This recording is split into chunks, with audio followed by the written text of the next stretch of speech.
Yamaha FS25 review. नई Yamaha FZ25 पहली सवारी की समीक्षा। एक पुरानी कहावत है जो कहती है, किसी भी चीज़ पर तब तक भरोसा न करें जब तक कि आप उसे न देख लें। शुरू में मैं यामाहा FZ25 के लुक से बहुत प्रभावित नहीं था जो इंटरनेट पर चल रहे थे, लेकिन जब मैंने मोटरसाइकिल को मास में देखा तो पूरा प्रभाव बदल गया। शोरूम में खड़ा है, ये बैलिस्टिक ब्लू रंग था और यकीन मानिए ये बहुत खूबसूरत लग रहा था। यामाहा बड़ी क्षमता वाली मोटरसाइकिलों की ओर भारतीय बाजार की प्रगति को उत्सुकता से देख रहा था और इसलिए उन्होंने विशेष रूप से हमारे देश के लिए अपनी पहली 250 घन सेंटीमीटर नग्न मोटरसाइकिल लाने का फैसला किया। उत्सुकता और अधिक बढ़ने लगी जैसे ही मोटरसाइकिल की मांग एक फ्लैश में बढ़ने लगी। लोग मोटरसाइकिल को उसके किलो मूल्य निर्धारण और विश्वसनीयता के लिए सिर्फ इसलिए देखना चाहते थे क्योंकि यह यामाहा है। इसलिए बाइक्स इंडिया में हमें यामाहा FZ25 मिली और यहाँ बताया गया है कि इसने हमें कैसे चौंका दिया। लुक्स और styling. Yamaha FZ25 manually upfront दिखती है। यामाहा ने इसे एमटी सीरीज के समान एक मिनी सुपरबाइक की तरह बनाने में कामयाबी हासिल की है। स्प्लिट हेडलैम्प में LED के साथ हमेशा चलने की सुविधा है। उच्च बीम प्रकाश के लिए आवाज के रूप में कार्य करने वाले निचले हिस्से के साथ। संकेतक अन्य यामाहा मोटरसाइकिलों की तरह भारी है और दुख की बात है कि LED नहीं है। गड़ा हुआ टैंक मोटरसाइकिल को माचो लुक देता है और इसे ह्यूमन लुक देता है। हमारे पास जो समीक्षा इकाई थी वह सफ़ेद रंग की थी और टैंक के बीच में एक काली सुरक्षा पट्टी थी। यामाहा ने सौंदर्य शास्त्र में सुधार करने के लिए मोटरसाइकिल के दोनों किनारों पर एयर स्कूप लगाए हैं और इंजन को जल्द से जल्द ठंडा करने में मदद करने के लिए यामाहा इसे आइकॉनिक सिलहूट कहता है। साइड प्रोफाइल की बात करें तो यह मौजूदा FZ16 और FZS मॉडल के समान दिखता है। कनस्तर के आकार का निकास साफ और सरल दिखता है और शानदार लगता है। पीछे की ओर जाएं तो इसमें सभी लेड टेल लैंप्स हैं जो फिर से मोटरसाइकिलों की एमटी रेंज के समान दिखते हैं।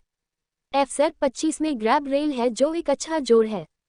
इंस्ट्रूमेंट क्लस्टर और स्विच गियर। इंस्ट्रूमेंट क्लस्टर 50-50 है। कुछ को ही पसंद आ सकता है, कुछ को नहीं क्योंकि यह कई बार बहुत सरल और पुराना लगता है। जब मोटरसाइकिल को बंद कर दिया जाता है तो ये बस एक खिलौना जैसा दिखता है। मैं वास्तव में इसका प्रशंसक नहीं था। उन दिनों में जहां TVS अपाचे 200, बजाज RS 200 जैसी मोटरसाइकिलों को आधुनिक उपकरण क्लस्टर मिलते हैं, यामाहा FZ25 में इसकी काफ़ी कमी है। FZ25 को पूरी तरह से डिजिटल मीटर कंसोल मिलता है जिसमें speedometer, tachometer, fuel gauge, odometer, 2 trip meter, fuel reserve trip meter, clock, instant fuel economy और एवरेज फ्यूल इकोनॉमी इंडिकेटर शामिल हैं। FZ25 में साइड स्टैंड और गियर शिफ्ट इंडिकेटर्स की कमी है। स्विच अच्छे और प्रीमियम लगते हैं। एर्गोनॉमिक्स। सेंटर सेट फुटपैग और अपराइट हैंडलबार शहर की सवारी को अच्छा और आरामदायक बनाते हैं। नए FZ25 ने कोनों को काटते समय मुझे आश्चर्यचकित कर दिया। यहाँ तक कि हेयरपिन कोनों पर भी स्थिर महसूस किया और कोने को बेहद आसानी से निपटाया। सीटें अच्छी और मुलायम लगती है और भारी ट्रैफिक की स्थिति में बट को कभी दर्द नहीं देती। मोटरसाइकिल बिना किसी प्रयास या दर्द के झिलमिलाहट और युद्धाभ्यास करती है। ट्रैफिक में हथेलियों में भी हल्का दर्द था। मोटरसाइकिल की लंबाई 2015 मिलीमीटर्स, चौड़ाई 770 मिलीमीटर्स, ऊंचाई 1075 मिलीमीटर्स और सीट की ऊंचाई 795 मिलीमीटर्स है। मोटरसाइकिल किसी भी प्रकार और आकार के सवार के अनुरूप होगी। इंजन और प्रदर्शन। पूरी मोटरसाइकिल में से हम FZ25 द्वारा दिए गए उत्कृष्ट प्रदर्शन से हैरान हैं। एक दमदार लो एंड और मिड रेंज। बस मोटरसाइकिल को महसूस कराएं कि ये 250 घन सेंटीमीटर 20 भप मशीन के लिए अविश्वसनीय रूप से तेज है। 0-60 और 0-100 के लिए आश्चर्यजनक आंकड़े प्राप्त हुए। ये KTM ड्यूक 200 और TVS अपाचे 200 की तुलना में तेज और जोरदार महसूस हुआ। KTM ड्यूक 200 और TVS अपाचे 200 की तुलना में 3 अंकों के आंकड़े जल्द ही हासिल किए गए।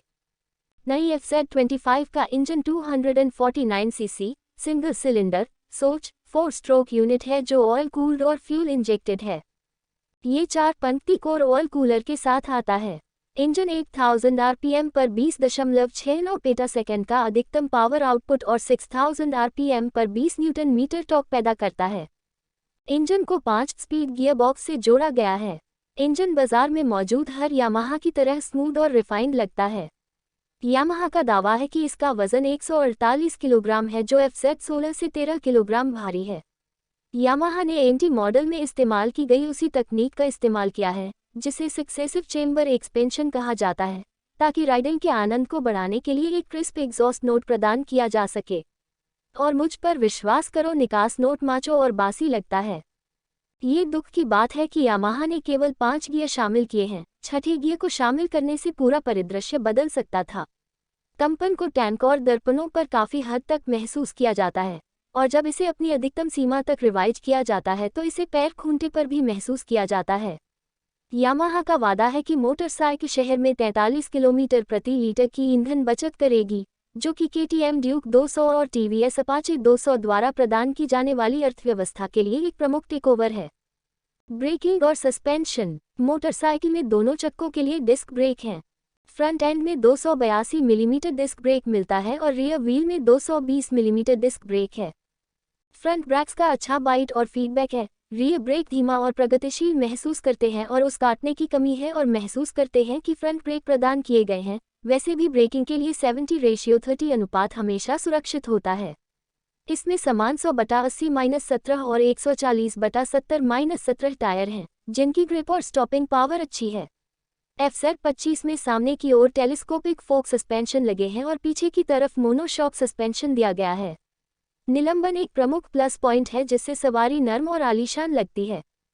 पेशेवरों। 1. चिकना और परिष्कृत इंजन। 2. शानदार लो एंड और मिड रेंज टॉर्क। 3. एक केंद्र स्टैंड का समावेश। 4. सवारी करने और पैंतरेबाजी करने में आसान।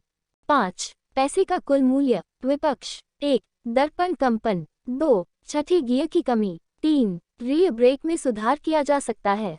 फैसला। यामाहा ने FZ25 लाने के लिए एक शानदार कदम उठाया है, लेकिन उन्हें पहले करना चाहिए था। यह अभी भी यामाहा का एक अच्छा उत्पाद है जो भुगतान किए गए हर एक पैसे के लिए मूल्यवान है। यदि आप 1.5 लाख रुपए से कम की ऑन रोड मोटरसाइकिल की तलाश कर रहे हैं, जो शानदार प्रदर्शन और विश्वसनीयता के साथ है, तो बस अपनी आंखें बंद करें और यामाहा FZ25 के लिए जाएं।